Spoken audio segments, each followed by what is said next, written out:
Mock the Week. I'm Dara O'Brien. Joining me this week are Andy Parsons, Ed Byrne, Mickey Flanagan, Chris Addison, Hugh Dennis and Diane Morgan.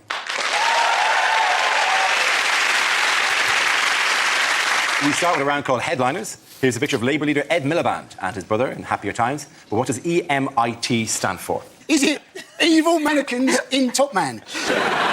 Does it describe Ed's first year in office? Is it elected, married, isolated, terminated? Is it just what Ed's brain tells him to do when he's talking? Emit, emit, emit. It's not simply easy, mate, I'm ticklish. Is it more street than that, Dara? Is he sounds easy, man, ice tasty? Is it just Ed Miliband is a tosser? Applauding the sentiment or the hard-hitting nature. Or applauding the existence of a publication in Britain that would run the headline, Ed Miliband is tosser. We're the paper that tells it like it is. Is it Ed Martin, troublemaker? How about engineers manufacture imitation Tories? Huh? That's satire. Oh, yeah. Oh, yeah. What's wrong, Britain? Too much truth for you? Equally satirically, is it Ed Miliband is tip leather? We're doing callbacks to last week's show now, are we? Put away your crowbar for 1 minute. Your time-travelling crowbar of comedy. Ed Miliband in trouble. Ed Miliband in trouble. Thank you very much. Yes, the answer was Ed Miliband in trouble. This is the news that 9 months into the job, Labour leader Ed Miliband is struggling for support within his party and from Labour voters, and there's been fresh scrutiny of his relationship with his brother. His brother's come out to defend him now, hasn't he? Yes. Because apparently their relationships are a bit frosty at the moment. But you're thinking, not as frosty as the Giggs brothers at the moment. At least Ed Miliband can defend himself by going, well, I've only shagged your career, I never touched your life. Ed Miliband has demanded that David Miliband is permanently out of focus in photographs. The Mail, particularly, the Mail are trying to, they're trying to make more of this sibling rivalry thing, which David has denied by saying that it's a soap opera of which I want no part and the public have no interest. And then Ed went, and then David said, hey, I don't sound like that.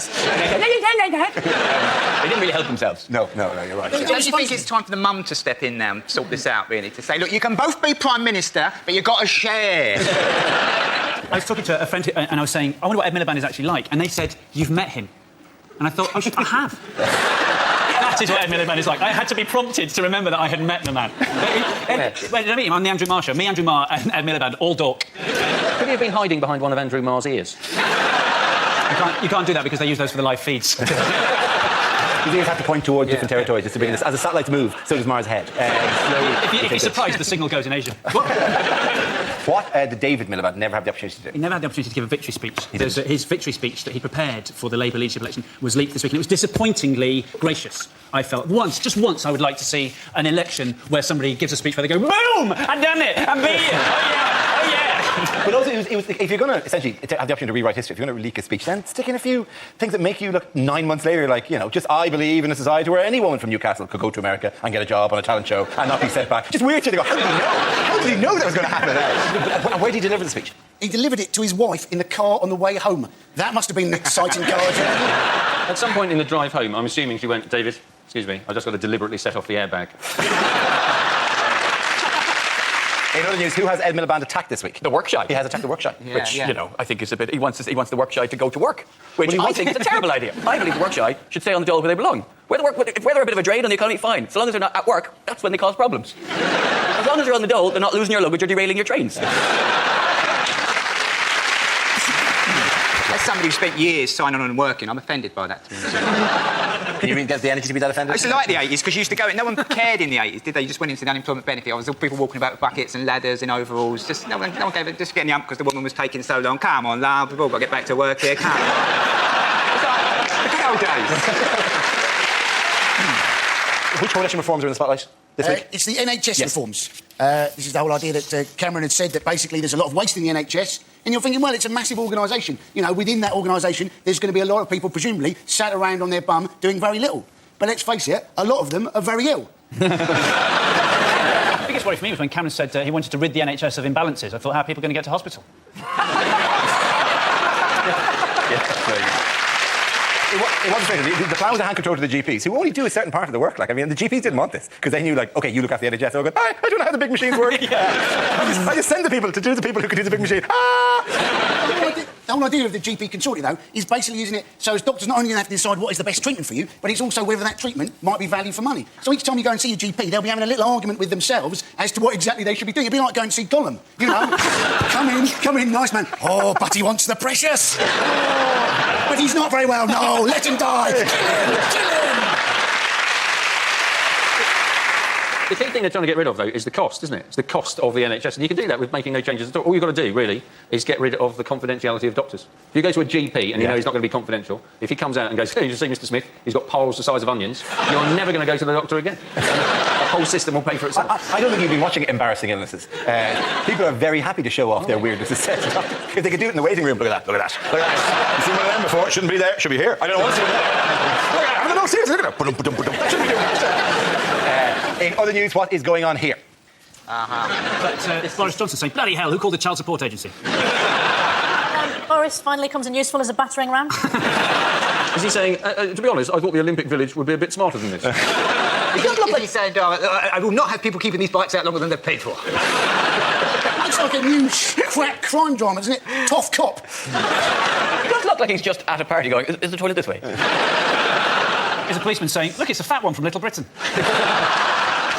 You know the drugs are good when you think that the Mayor of London has just come into your flat. What I take it back to is the police are clearly going in one direction, into the flat, while Boris is discreetly coming out of the flat. Well done, keep it up there. He's in there. He's in there. Get him, quick, get him. I don't understand. He's got this white cross on a green background on the policeman's helmet. It looks like one of those things. If you squeeze his head, Play-Doh's going to come out of that. The guy is called Rambo, age 48, and when he saw Boris Johnson, said the words, what the fuck are you doing here? Which is a fair point, not to the police. Like, oh, coppers. Bloody hell. He's the last person you should take on a raid, because the idea of a raid is a secrecy, right? But he just constantly jumps us. Waiting outside the door, could you just be quiet? The element of surprise is incredibly important. He's like a posh motorbike. It doesn't, because it doesn't work the whole, you know, like you see American crime movies where the police chief's going, I got the mayor on my back about this, Bukowski, and behind him is Boris going, flippy, flop, flop, whiff, somebody I think what the fuck are you doing here is a perfectly reasonable response to Boris Johnson turning up during a raid on your house. I think it was a perfectly reasonable response for people who worked in the mayor's office when he first turned up for work. Okay. At the end of that round, the points go to Mickey and Andy. Now we play a round called The Apprentice, You're Funny. This game involves Mickey, Diane and Chris. If you could make your way to the performance area, please. This round is a stand-up challenge. I launch the wheel of news, and wherever it chooses to stop, one of our performers must step forward and talk about that subject. The winner is whoever I think is the funniest. OK, here we go. The first subject is school. Who wants to come in that? Diane. A lot of my friends are starting to have kids now, and it always amazes me the amount of effort that some parents put into choosing a school for their kids. Because when I was younger, my parents were like, George Tomlinson's is a bit far away, isn't it? She'll only have to cross one road if she goes to St Peter's. That's settled then, St Peter's it is. Yeah, they've gotten high teenage pregnancies, but she probably won't get knocked over. Et momentum mori etwe, that was the Latin that was over the door at my school. It means knocked up but not knocked down. It's a rubbish school, my school, though. It's really rubbish. My domestic science class was about 45 minutes long, right? So they didn't have time to show us how to prepare and cook an apple pie from scratch, right? So to save time, to cut corners, they said, bring in some ready-made pastry and a tin of apples. ready-made pastry and a tin of... I don't know why they didn't just have a class on how to buy an apple pie. Thank you very much. OK, let's spin the wheel again. The subject is technology. Chris. We really take technology for granted now. We live in an age of miracles, right? Not that you would know this, because we take everything just as it's owed to us. Wireless. You've got wireless, right? In your house? Yes? Yeah. Some of the older people go, of course, I've got a bloody wireless. How do you think I listen to the archers? You've done permanently in case they declare war. I'm not getting caught dead twice. I'm not. I don't mean wireless, I mean Wi-Fi, right? Wireless. Right?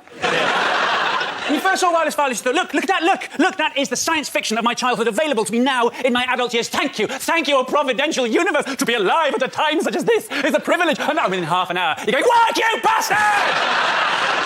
Half an hour is the time between miracle and basic human rights. So, as we can say, we're pathetic. You can be sat in your front room watching Hole in the Wall, right, with your laptop there. Every piece of information you could possibly want in the universe is available to be beamed through the dust of your sitting room to right in front of your chops. That is a bona fide miracle. It goes down for 40 seconds, and we go, oh my God, this is like living in a third world country. I wish I was dead.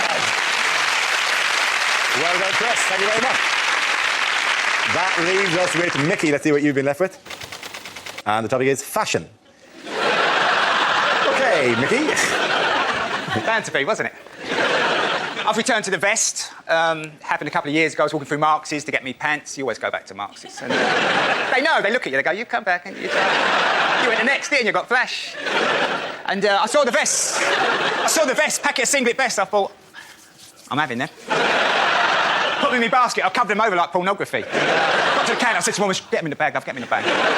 Got home. I shook one of these vests out. I thought, put it on. I thought, that is the answer. The wife came home. She said, "What's all this with the vest?" I said, "I like them. I'm returned to the vest." She said, "I don't mind, but only indoors." So for a couple of years, I've worn the vest, sort of in secret. But the other day, I'd had a couple of cans of beer and I wanted a couple more, so I got up to go out and my wife said, "The vest." I said, "No more. I refuse to live a lie. I'm standing up for vest wearers all over the world." And I marched off down the offing. I got 2 cans of Stella Artois, put one in my back pocket, cracked the other one open, and I walked back from the offing in my vest. I made a discovery. You drink a can of Stella and wear a vest, you get a bit of space. Well done there. Thanks for again.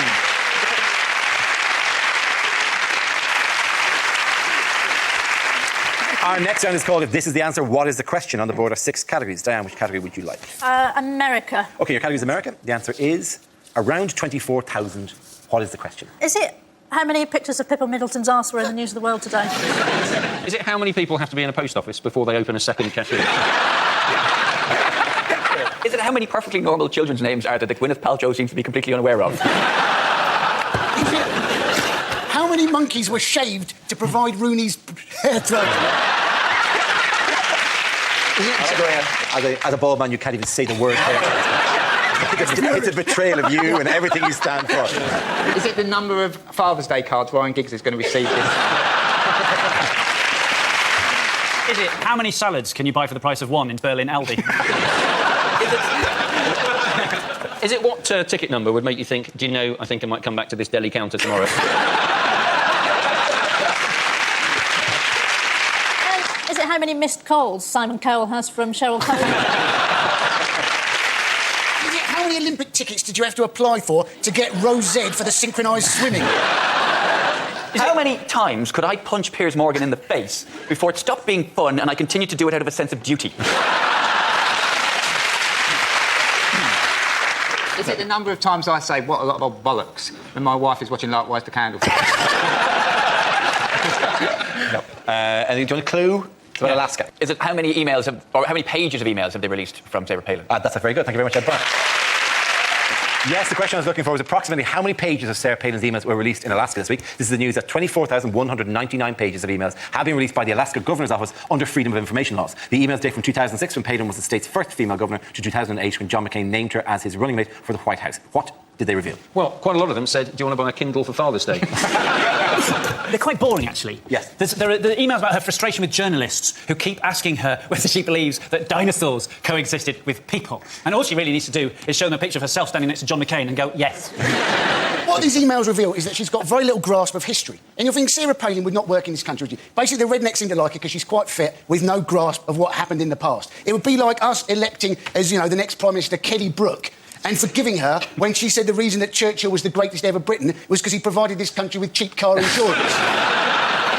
Are you paying too much for your car insurance? It did show that she's unbelievably dull in her private utterances. Like, this is the stuff that they had to fight to get. And they're really dull, right? As opposed to what she publicly does, like, for example, sitting on a couch covered in a dead bear, right? This is stuff she does willingly, right? The other stuff she hides is the really boring She's only thing. got the bear there to keep the crab away. She hasn't noticed that crab. Nature in balance. The bear and the crab, natural predators to each other, just circling each other constantly. The two of them trapped in this. Well, I was going to say, she seems to have a secret cloud base. That looks like the start of one of the weirdest porn movies you're ever going to watch in your life. Isn't that a lot, though? 24,000. This is in 21 months, so that's just over 1,000 a month, which is just over 50 a day, which is about 6 an hour, isn't it? Welcome to Maths with Hugh. She's sending 6 quite big emails every hour. Is that a lot? How does she find time to govern anything? It's Alaska. The bears do most of it. That's why they have to arm them. There's the right to arm bears in Alaska. In other news, how have exam boards let down students this week? push students. By asking questions that are unanswerable. In what manner are they unanswerable? They didn't have enough information in them. The papers, there were typos or mistakes on the paper. Yeah. One of the sports science papers was a really tough one. It said name. Again, they're saying these are impossible. This is an impossible maths exam. Rubbish. You only know a maths exam is impossible when you hear a voice at the back going, "This is bullshit. I'm leaving." Smashing into the other tables, bang, bang, trying to reverse around, bang, bang. The best exam story ever was there were teachers giving out to us for doing because it's very boring to invigilate exams, and they had games that they devised. It was who's the ugliest student, and the two of them, one of them would walk down and stand next to who they thought was the ugliest student. And they would walk back up again, and the other would go. They would walk down who they thought was the ugliest student, and they go. Yeah. My favourite exam story was possibly an apocryphal one of somebody coming out of a biology exam and complaining bitterly that they had thrown in a physics question because this guy was saying, because I know about charged particles, I know what a cation is, I know what an anion is, but I've never heard of an ion. That was an onion. There was we did exams in college, and it was shared. There was loads, these big halls with loads of different classes they're in, and one girl had just a conniption fit because it just went wrong. This is awful, and she started crying at the table really loudly, and they had to get her out because it's only an hour into the 3-hour exams, and people are like, this is tough enough as it is, with like this going on. So they took her out and they put her just outside the door, right? And then every time somebody went to the toilet, you'd hear. And you knew the person's going to come back to the toilet in a minute, and you're all going, I don't want to hear it. Was that because the invigilator was standing outside the door next to her going, this one! Okay, at the end of that round, the points go to Chris, you and Diane! Okay, now we come to scenes we'd like to see. So if everyone can make their way over to the performance area, I'll read out this week's topics, and then we'll see what our panellists can come up with. Okay, here we go. The first subject is unlikely things to hear on a history documentary. The Russians had Lemsip. The Americans had night nurse. This was the Cold War. And it was in this humble forest that the War of the Roses began. Guy Fawkes' bid to blow up the Houses of Parliament failed when he realised his body was made of jumpers and his head was an old football. Tonight on Bruce Forsyth's History of Britain, Boadicea, Bode. Horatio Nelson, one arm, one eye. A tragic example of what can happen if you fall asleep and someone finds your organ donor card. Welcome to Biggest Historical Boobs with me, Katie Price. Tonight, I intend to find out exactly what did happen to Hitler's other ball. And my search begins right here in the Albert Hall. And on Time Team tonight, we're in Stratford on Avon, where we've uncovered loads of monkey skeletons and some typewriters. When Hitler started writing Mein Kampf, he intended it to be a light-hearted romp called Carry On Camping. John F. Kennedy, Indira Gandhi, John Lennon. If history teaches us anything, it's that if you don't want your child assassinated, don't name them after an airport. To be honest, I'm not interested in all this old nonsense, really, but since the end of Blackadder, the work's been fairly hard to come by. It's hard to believe that this crumbling old ruin presented weakest link for as long as she did. Of course, the Bronze Age was the third best age in history.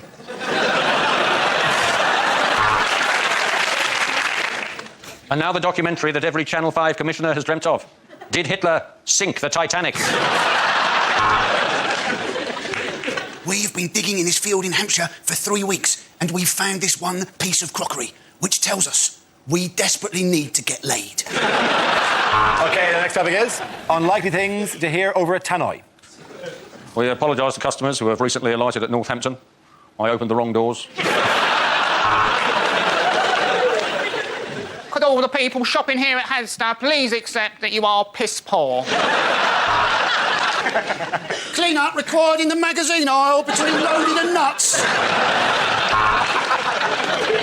Would the parents of the lost child please pick him up from the meeting point? Madonna is trying to buy him. I'd like to remind customers that our special offer this week is 100% off German bean sprouts. If you would like to upgrade to first class, then you should have worked harder at school and got a better job. Could the small boy holding the owl stop running at the wall between platforms 9 and 10? Would the man on pump number 4 please remove the nozzle from the backside of the man on pump number 6? Could the owner of the Ford Fiesta 1100 in the car park with the tinted windows and the go faster stripes sort your life out, mate? I can't remember what the code is. Would Mr. Fire please report to the kitchen? That's Mr. Out of Control Fire. Please report to the kitchen before it's too late. I don't want to start a panic. The train now approaching platforms 3, 4 and 5 is the derailed train from Swansea. Would the owners of a black Jaguar please move it as it's attacking the customers? This is your captain speaking. You can now turn on your mobile phones as you'll need to text your loved ones goodbye as we plummet into the sea. Okay, give that. The point to Chris Hurlan. And that's the end of the show. This week's winners are Chris Addison, Hugh Dennis and Diane Morgan. Commiserations to Andy Parsons, Ed Byrne and Mickey Flanagan. Thanks for watching. I'm Dara Breen. Good night. Dara O'Brien explores the Adriatic this Tuesday at 9 in the company of Griff Rhys-Jones and Rory McGrath. So that'll be far from quiet sailing then in 3 Men Go to Venice. And drama next tonight here on BBC Two in the thrilling conclusion to The Shadow Line.